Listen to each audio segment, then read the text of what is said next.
everybody, and welcome to the Glory Reds podcast. It's your boy Don Benito, and this Sunday it is Derby Day, ladies and gentlemen. It is a big one. It is a big one because you know that the Premier League has just begun. I mean, we've played 3 games. Not so much has happened, but this particular derby feels like there is something that we can get out of it. And without further ado, ladies and gentlemen, we are going to be talking about that. But before we get into Manchester United versus Manchester City, there are a couple of stories that we want to be talking about today. There's a story that's come out about Manchester United planning some friendlies, to compensate for the lack of Europe. We'll talk about that. And then there was a little dinky thingy about Ugarte. What is expected of him? What say Ruben about Ugarte? We'll talk about that.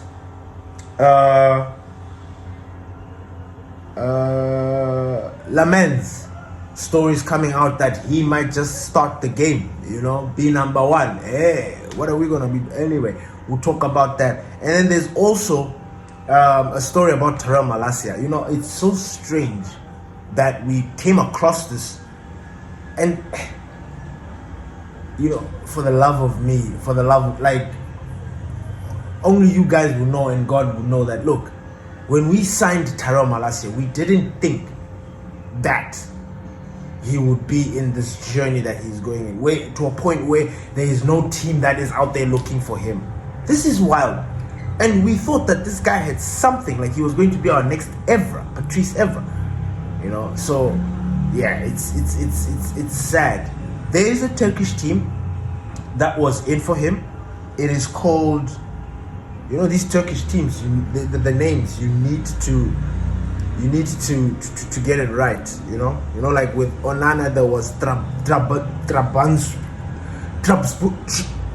Trabzonspor, and then this one is Eyüpspor. Hey. These Turkish names are wild. Anyway, yeah. Eyüpspor. Yeah. Eyüp. Eyüp. And then spur, like sponsor, sport, SPOR. Eyüpspor. Anyway, I'm wasting time. Anyway, let's get into it. Right. Oh, and I also forgot to mention about the injury update. Yes. Anyway, I'm going to start with that. Now, remember we spoke about Matheus Cunha, we spoke about Mason Mount. Now, at the time when I spoke about Mason Mount, I gave you a report based on what was given, right? And we were told that Mason Mount, Matheus Cunha, I gave you an update that Matheus Cunha is looking good, he's coming back, he's fit. He's training, not fit. I said he was doing some stuff. So I thought, no, it wasn't a bad thing. Mason Mount, the gaffer said that he removed him because it was precautionary. He saw what had happened to Matheus Cunha, and he saw what had happened to other players. So he took Mason Mount out because Mason Mount has that restriction, or whatever you want to call it. And we were just waiting to find out whether the injury was serious or if anything. Turns out that for both players they were serious. And we are about to lose them for quite a long time, especially like Mason Mount and both of them actually. Up to 5 weeks, it is possible that these players might be out. Matheus Cunha and Mason Mount. Now, we've wanted to see these guys do their thing, but it has been put on hold. So now, we go back to Mason Mount, and remember we spoke when we got him. We were like, look, Mason Mount is a good player, he's marvelous, he's fantastic, but there's this story about an injury that he has that will prolong, that will take so long, a pelvic injury or some nonsense. We heard about it, we read about it, and they said that this injury was actually one of the reasons why Chelsea got rid of him. We didn't think that it was that serious, I assume. But according to reports at the time, they said that, whoa, this thing looks very, very serious, so we need to pay attention to that. So it turns out that, it's, I don't know, another injury with the pelvic situation. So that is a problem. And because I love Mason Mount so much, I am not going to say anything bad about him. I know that the floodgates are going to open with people saying, get him out, he's useless, he's doing nothing for the team, he's just injury prone, blah, blah, blah. I get it. But he's our player, and I don't know. For some reason, I just don't feel like beating him when he's down. There's certain players that I wouldn't care. He seems like a top professional, and I like Mason Mount. So yeah, I'm just gonna leave him like that. Right, Manchester United are looking to set up some sort of midweek friendlies, lucrative midweek friendlies, and this is because of the lack of European football. I'm sitting and asking myself, I'm like I understand, I really do, but I don't think it is a train smash that we don't get these games. Look, I understand that footballers need to be played. But when we were in that European schedule, with the very fragile players that we've had, it was very impossible for us to even maintain or put a team out. So why are we complaining, and why are we all of a sudden I understand. Organizing these friendly games is a good thing. It shouldn't be something that it is every week that these guys are having a game just because we're trying to compensate for European football. Nah, it shouldn't be. Look, I understand that staying without playing football can be a problem. It can. But when you look at already what is going on right now, when you look at the likes of Matheus, Cunha injured, Mason Mount injured, do we need to add any more stress into our season that we need to cherish? We need to protect our season at all costs. Every game that we play as Manchester United, we're taking it game by game. Game by game. There is no point of honestly, I personally think if we add these midweek games, they're going to bring more injuries to our team. I do not agree with it. I accept once, for example, one game a week, one friendly game a week, not 2 or 3, just so that we can put in minutes. I don't get it. And then when we start losing players because of injury, it's like, Manchester United didn't buy players, we didn't sign players, all this other nonsense. We already lost two good forwards, number 10s, who could be out. Possibly, we're still waiting for the proper diagnosis, but they could be out for a very long time. So we don't need any more. We already have got a fragile Ahmad. We're not really sure about how Mbuemo is, but we are already chipping away at our front line. And lucky for us, we've got players in abundance. We've got options, which is why it makes it easy for us. It makes this Cunha and Mason Mount dilemma palatable. Imagine we didn't have the backup for those two. It would have been a fucking disaster. And the fact that we're going to play Man City, I don't even want to talk about that. But yes, that is what is happening at Manchester United right now. Manchester United looking to organize friendly games so that it's just to keep the juices flowing. It really is. But then what happens when you pick up injury? That's my worry. And I'm not saying that you cannot not pick up injuries playing football. You can. Not playing friendly games, you can. I mean, some of the players got injured. I think Onana got injured during a warm-up or some shit like that. It's very possible. But it is easy for us to digest if we know that it was because of that, other than something else that has got nothing to do with us challenging for the league. Imagine they get injured because they're playing against some Plymouth or some small tier team. Get injured because of what? And we are on the verge of making it back into the Carabao Cup because Grimsby did foul play. So it means that we're still going to be playing football. So we need everybody in. Anyway, Super Sunday, Manchester City versus Manchester United. Boy, I've never anticipated a game as much as I do this one. I have never been excited to face City as much as I do now.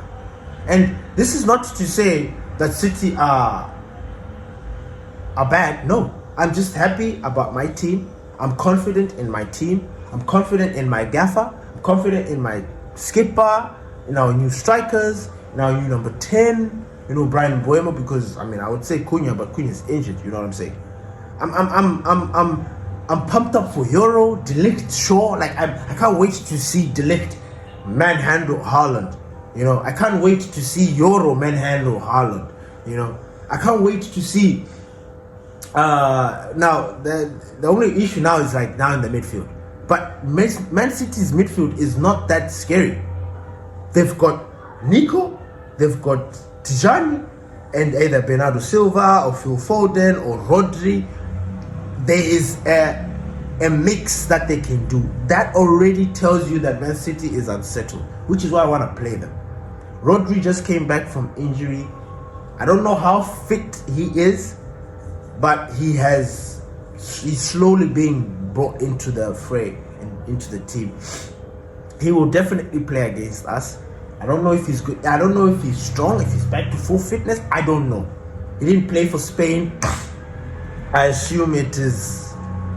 I don't know. But I just feel there's a vulnerability with Man City. You look at the way they've bought. I looked at the likes of Marmoush. I was terrified by Marmoush. I'm not terrified by Marmoush. Not at all. I'm not terrified by Haaland. I should, but I've got defenders to nullify him, which is why I'm not afraid. You see. And then Benjamin Sesko, he's going to start. The reason why he's going to start, obviously, is because Mason Mount and Matheus Cunha are injured.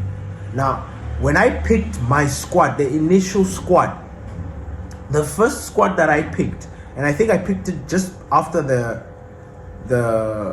just before we got into the international break, I picked this squad. And this squad, as you can see, it has Bainde, Yoro, Delict, Shaw, Mazraoui, Kase, Bruno, Dogu, Ahmad, Mbeumo, and what's his name? Mason Mount. Now that has changed because obviously we've gotten updates, and again we still need to wait for the presser for the gaffer. I think it's coming out today. He probably has already released. By the time this comes out, maybe Ruben Amorim's presser will be out. So we're still waiting to find out more from the gaffer about who's going to start. But there's also rumors about Lamens. So I've already done a switch because obviously based on the information that I've received,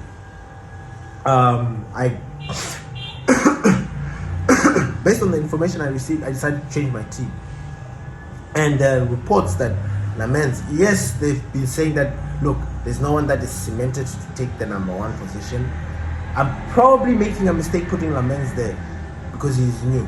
But apparently he's looked as the number 1.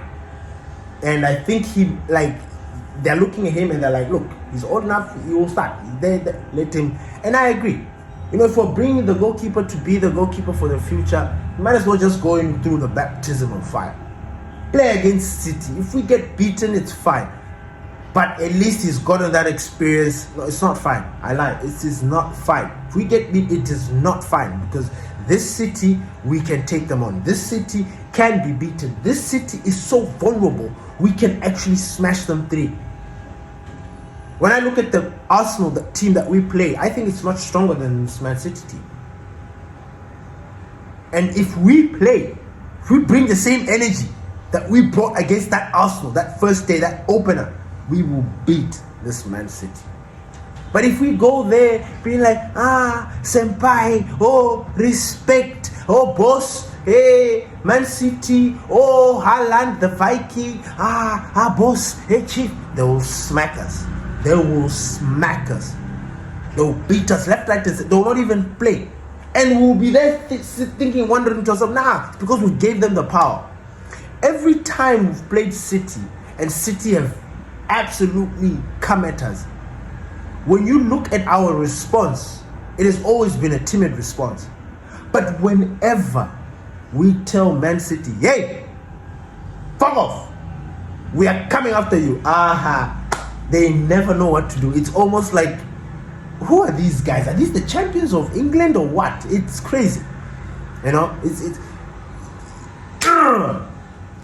this Man United is strong. We can go out there and do the business. Anyway, so I've changed my squad, as you can see, from that initial one to this. This now, you can see Lamens is number 1. The defense stays the same. Euro, Delict, and Shaw. In the midfield, as you can see, I've got Mazraoui, Bruno, Casemiro, and Dogu. Up top, I've got Ahmad, Buemo. Top, I put in Benjamin Sesko. Like, if there's any time that Benjamin Sesko would score a goal, it's now. By the way, I'm not saying that and putting any pressure on him. I'm not saying because you get a free pass.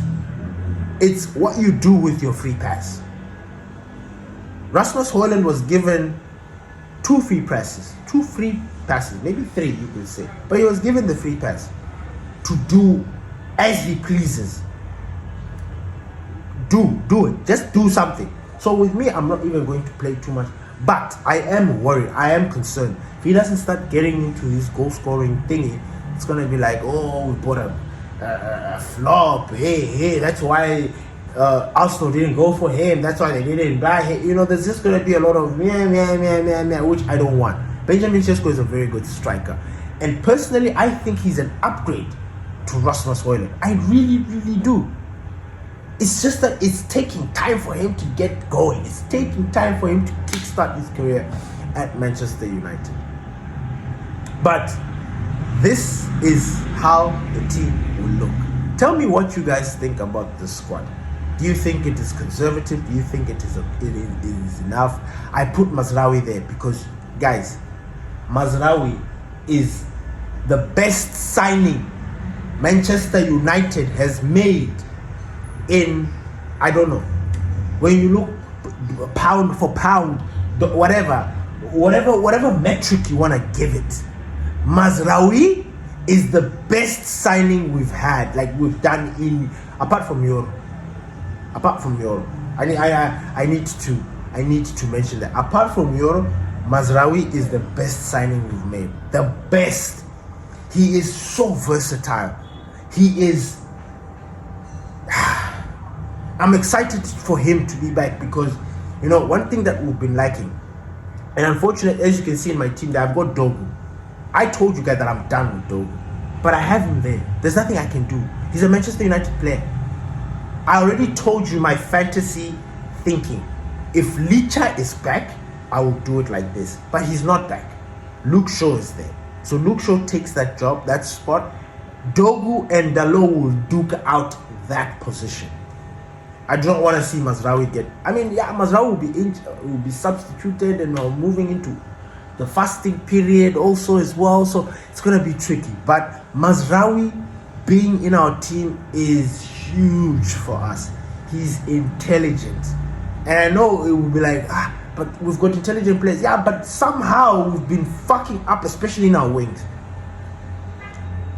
Mazraoui is going to offer proper support to Brian Mbeumo and Lenny Yoro if he's playing on the right. And if he's playing on the left, it would have been Matheus Cunha and Luke Shaw. He would have been doing that job. He's very intelligent. He can move into that. He can be an inside midfielder. An inside wide way. He comes in and he offers that numerical advantage in that midfield. He has the eye for it. And then when it comes to bombing forward, Mazraoui is so good. He's technically gifted. He doesn't lose the ball that easily. You know, his ball recovery, his intelligence on the ball, on and off the ball, it's unmatched. So if Mazraoui is fit, I want to see him start. If he's ready to go, let's put him in, because Mazraoui is not like other people where they need time. Okay, maybe a little bit because he's been out for some time, right? Maybe. But he's made a cameo. You know, we know that he's back on the grass. We know that. So just give him a run. Let's get Mazraoui back to full fitness, because Mazraoui full fitness plays all the games non-stop. Can play nice 20 games until he'll pick up his injury again, and then we'll have to nurse him, and then he's back again. You know, so Mazraoui needs to be in this team. Lamens, we're happy. You know, I should have done a deep dive into Lamens' goalkeeping attributes, comparing him to the other goalkeepers in the Premier League, just to show you what an exciting goalkeeper he's going to be. You know, those basic things that we were not getting from Onana, and which we are sort of at certain times wondering why Bande is taking his time to show. Lamens does them in abundance. You know, aerial reach, like going for the crosses, you know, especially corners. He attacks those kind of balls. You know, he's very sharp. So I'm excited. I'm excited to see a new face as our goalkeeper. Somebody that really looks at their goalpost and their 18 area as a fortress, or a place that needs to be guarded at all times. You know, nothing should be let inside. You know, so I'm really looking forward to that. With that being said, everybody, thank you for listening to the Glory Reds podcast. It's your boy Don Benito. Peace.